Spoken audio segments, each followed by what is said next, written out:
인간의 의지에 따라 하나님의 계획이 바뀐다. 이런 이야기를 들어보신 적이 있으십니까? 아마 여러분이 칼빈주의자라면 이런 이야기를 들으면 까무라치실 것입니다. 어떻게 인간이 하나님의 계획을 바꿀 수 있는가? 네, 이것은 가능한 이야기입니다. 기록된 성경의 말씀에 의하면 그렇습니다. 예수님보다 6개월 먼저 태어나서 예수님의 길을 예비했던 침례인 요한에 대해서 공부함으로써 하나님의 계획을 바꾼 인간들에 대해서 한번 살펴보도록 하겠습니다. 침례인 요한은 구약에서 사실 가장 위대한 선지자였습니다. 하나님 보시기에 말입니다. 그리고 모태에서부터 성별된 나실인이었습니다. 요한이 태어났을 당시에 이스라엘의 영적 상태는 참으로 사악했습니다. 그래서 하나님의 말씀으로 백성을 책망하는 임무를 맡은 것입니다.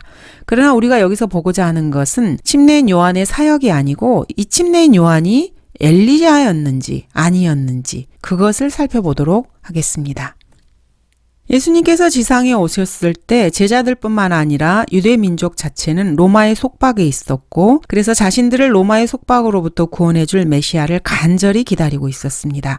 예수님께서 표적과 이적을 행하시고 수많은 사람들을 살리시고 기적을 행하셨을 때 사람들은 과연 이분이 구약에 예언된 이스라엘의 메시아인지 아닌지를 다들 생각하고 있었습니다. 예수님께 헛되게 욕을 먹은 바리새인들과 사두개인들, 종교 지도자들 역시 마찬가지였습니다. 이스라엘이 이 땅에서 기다리고 있는 것은 이 땅에 세워질 천년왕국입니다. 이방인의 머리로서 자신들이 온 세상을 지배하는 그 날을 기다리고 있었던 것입니다. 그 일을 이루어줄 메시아를 기다리고 있었습니다. 그래서 메시아 앞서 길을 예비할 엘리야가 누구인가 하는 문제는 참으로 중요한 문제였습니다. 왜냐하면 자신들이 염원하고 있던 지상 왕국을 세워줄 메시아 앞에는 반드시 엘리야가 먼저 오기로 구약 말라키에 예언되어 있었기 때문입니다. 그런데 이 침례인 요한이 엘리야인지 아닌지에 대해서 성경은 두 가지로 말씀하고 계십니다. 한쪽에서는 엘리야라고 말씀하고 계시고 다른 한쪽에서는 그렇지 않다라고 말하고 있습니다. 동일한 인물에 대해서 오류가 없는 성경이 두 가지를 말씀하고 있는 것입니다. 요한의 아버지인 사카랴에게 천사가 나타나서 요한에 대해서 예언을 합니다. 그는 엘리야의 영과 능력을 가지고 주 앞에 앞서가서 아비들의 마음을 자식들에게로 불순종한 자들을 의인들의 지혜로 돌아오게 하며 주를 위하여 마련해 놓은 백성을 예비시키리라고 말씀하십니다. 요한이 엘리야의 영과 능력으로 주님 앞서간다고 예언을 한 것입니다. 여기에서 요한과 관련된 첫 번째 엘리야 이름이 나오는 것입니다. 그런데 이 땅에 초림하신 예수님께서는 엘리야에 대해서 이렇게 말씀하고 계십니다. 주의 제자들이 예수님께 물어봅니다. 어찌하여 서기관들은 엘리야가 먼저 와야 한다고 말하나이까? 라고 하니 예수께서 그들에게 대답하여 말씀하시기를 과연 엘리야가 먼저 와서 모든 것을 회복할 것이라. 그러나 내가 너희에게 말하노니 엘리야가 이미 왔으나 예수님께서는 엘리야가 이미 왔다고 말씀하십니다. 자, 그렇다면 이 엘리야가 누구를 말하는 것입니까? 침례인 요한을 예수님께서는 가리키는 것입니다. 사람들이 그를 알아보지 못하고 그들 마음대로 대하였도다. 예수님의 말씀에 의하면은 이미 엘리야가 왔지만 사람들이 이 엘리야를 알아보지 못하고 자기들이 임의대로 행동했다는 것입니다. 이와 같이 인자도 그들에게 고난을 받으리라고 하시더라. 그때서야 제자들은 주께서 자기들에게 침례인 요한에 관하여 말씀하신 것임을 깨닫더라. 예수님께서는 이미 엘리야가 왔다고 말씀하셨고 제자들은 예수님께서 침례인 요한을 말씀하신 것을 깨닫게 되었습니다. 즉 예수님의 말씀에 따르면 침례인 요한이 재림 전에 먼저 와야 하는 엘리야인 것입니다. 예수님께서는 침례인 요한을 엘리야라고 말씀하셨는데 요한 자신은 자기 자신에 대해서 엘리야가 아니라고 말을 합니다. 요한복음 1장 21절입니다. 자, 내가 누구냐라고 하였더니 요한이 시인하고 부인하지 아니하였으니 시인하기를 나는 그리스도가 아니라 하더라. 자신이 그리스도가 아니라고 하자 사람들이 또 묻습니다. 자, 그러면 내가 무엇이냐? 내가 엘리야냐? 이렇게 묻게 됩니다. 그랬더니 요한은 나는 아니라 이렇게 말합니다. 그러면 내가 그 선지자냐? 여기서 그 선지자냐라는 질문은 신명기에서 예언된 바로 그 선지자 하나님께서 보낼 메시아인가를 지금 묻고 있는 것입니다. 그랬더니 그가 아니라고 말하는 것입니다. 내가 누구냐? 우리를 보낸 자들에게 가서 답변하게 하라. 너는 내 자신을 무엇이라고 하느냐? 이러한 질문에 요한은 나는 선지자 이사야가 말한 것처럼 주의 길을 곧게 하라고 광야에서 외치는 자의 음성이라 이렇게 말을 합니다. 그래서 요한에게 질문을 했던 이 사람들은 요한이 자기 자신이 엘리야가 아니라고 대답한 것으로 이해를 했습니다. 그래서 내가 그 그리스도도 아니요 엘리야도 아니요 그 선지자도 아니라면은 어찌하여 내가 침례를 주느냐 이렇게 질문을 합니다. 즉 요한이 자신을 엘리야가 아니라고 말한 것으로 이해한 것입니다.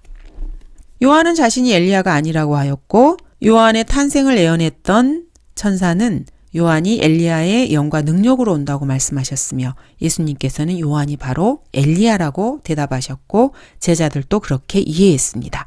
자, 그렇다면 요한은 엘리야입니까? 아닙니까? 자, 이것은 사실 인간의 의지에 달려 있는 것입니다.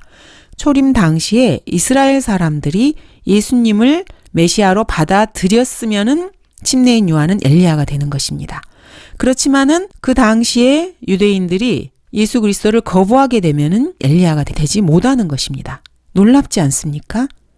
하나님께서 계획하신 이 일에 대해서 하나님께서는 사람들이 어떠한 선택을 하든지 간에 성경이 이루어지게 치밀하게 성경을 기록하시고 이를 진행시키고 있었던 것입니다. 유대인 전체가 하나님께서 보내신 메시아를 받아들였다면은 침례인 요한이 바로 성경에 예언된 엘리야가 되는 것입니다. 그러나 사람들이 거부했기 때문에 엘리야가 될 수 있었던 침례인 요한은 그냥 엘리야의 영과 능력으로 온 사람이며 엘리야가 아닌 것이 되는 것입니다. 이렇게 인간이 무엇을 선택하느냐에 따라서 하나님의 계획이 바뀌는 것입니다. 엘리야가 메시아 앞서 오리라는 것은 이미 성경에 예언된 사실이었습니다.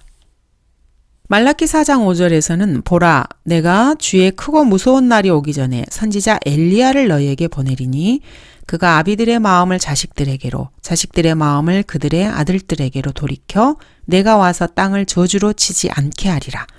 이렇게 주님 앞서 엘리야를 보내시겠다고 예언을 하셨습니다.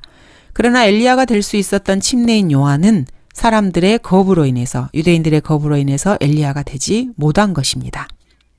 이렇게 해서 사람들의 선택으로 인해서 예수 그리스도를 거부한 유대인들의 선택으로 인해서 예수님의 재림이 뒤로 밀려나 버리게 된 것입니다. 그리고 그 자리를 교회 시대의 2000년이 차지하게 된 것입니다. 그리고 다시 요한계시록에서는 예수님의 재림 전에 나타나게 될 두 증인 엘리야의 이야기가 나오는 것입니다. 성경은 참으로 놀라운 책이고 하나님께서는 그 무엇 하나 허틀게 하지 않으셨습니다. 구약의 선지자들 역시 하나님의 말씀을 기록했지만 무엇을 언제 어떻게 누구를 지시하시는지 모른 채 그냥 기록한 것입니다. 이스라엘이 요한을 받아들였다면 침례인 요한은 엘리야가 되었을 것입니다. 하나님께서는 사도행전 7장에서 이스라엘 민족에게 한 번 더 기회를 주십니다. 스테판의 설교를 통해서 민족적인 회개를 촉구한 것입니다. 자신들이 메시아를 죽였다는 것을 알고 하나님 앞에 죄들을 자복하고 돌이키기를 원했기 때문입니다. 하나님께서는 이스라엘 백성에게 한 번 더 기회를 주신 것입니다. 이렇게 하나님께서는 성경을 참으로 치밀하게 기록해 놓으셨습니다. 인간의 지혜로 이 성경을 알 수 없는 것은 당연합니다. 인간이 성경을 깨닫기 위해서는 먼저 주 예수 그리스도를 자신의 구주로 믿어야만 합니다. 하나님의 피로 죄를 용서함 받고 하나님의 자녀가 되어서 자신 안에 성령을 모셔드려야만 하는 것입니다. 이 성령님께서 그 사람 안에서 역사하셔서 성경을 깨닫게 해주시는 것입니다. 성경은 참으로 놀라운 책이지 않습니까? 여러분의 결정에 의해서 하나님의 계획이 바뀔 수 있다는 것, 이것은 참으로 그리스도인들에게 엄중한 말씀으로 다가옵니다. 그리스도인들이 신실해야 되는 이유가 바로 이것입니다. 자신의 게으름과 주님에 대한 불순종으로 인해서 하나님께서 계획하신 것을 그 사람이 망가뜨릴 수 있기 때문입니다. 그리스도인들은 매사에 하나님의 말씀에 순종하고 주님의 지혜를 알고 주님과 동행하는 삶을 살아야 하는 이유가 바로 이것입니다. 감사합니다.